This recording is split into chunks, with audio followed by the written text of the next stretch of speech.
Ben üç diyende başlayalım. 1, 2, 3.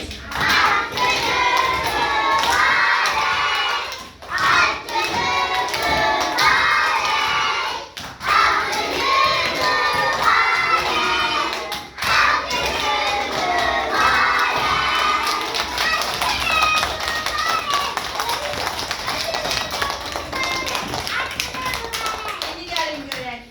Kim ne arzuluyor Mila'ya? Buyurun. Yine su tutarsın. Büyük kız olsun. Olsun bir de her gün 5 alsın. Sağ ol. Buyur Ece. Arzuluyorum çünkü dersleri yapıyorsunuz. Hamısına 5 alsın. Yaşlı kız olmasın. Büyük kız olsun. Tebrik ederim. Çok sağ ol. Buyur Arzu. Sen insan keçesen, her zaman 5 alsan sen onun arzuluyorsun. Çok sağ ol. Sonra kimin arzusu var? Buyur Ziya. İnşaattan keçsen, toplu 5'te alsın. Büyük kız olsun. Ay sağ ol. Buyur Zahir. Büyük kız olmasın. Çok sağ ol. Buyur Medine.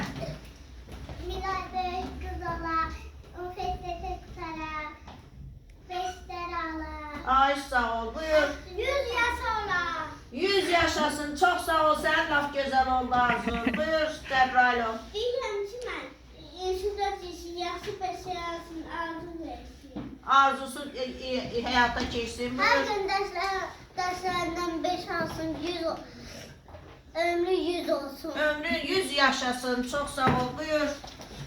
100 yaş olsun. 100 yaş olsun. İlgar Dünyanın ən gözəl kız olsun.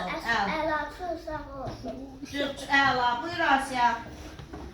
İnşallah həmişə instruktarsın, 10 yaş olsun, 100 il yaşasın. 100 il yaşasın. Fatıma sen de arzu görek. Ona analar kalıp ölsün, Ay, ona sağ ol. uğurlar arzulayıram.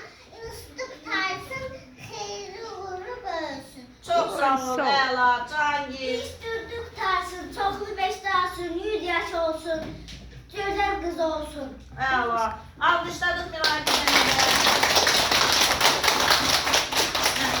Miray təbrik edirəm. Bugün olsun belə ata-anan fəxr olasan, ən yaxşı sədaları eşitsin.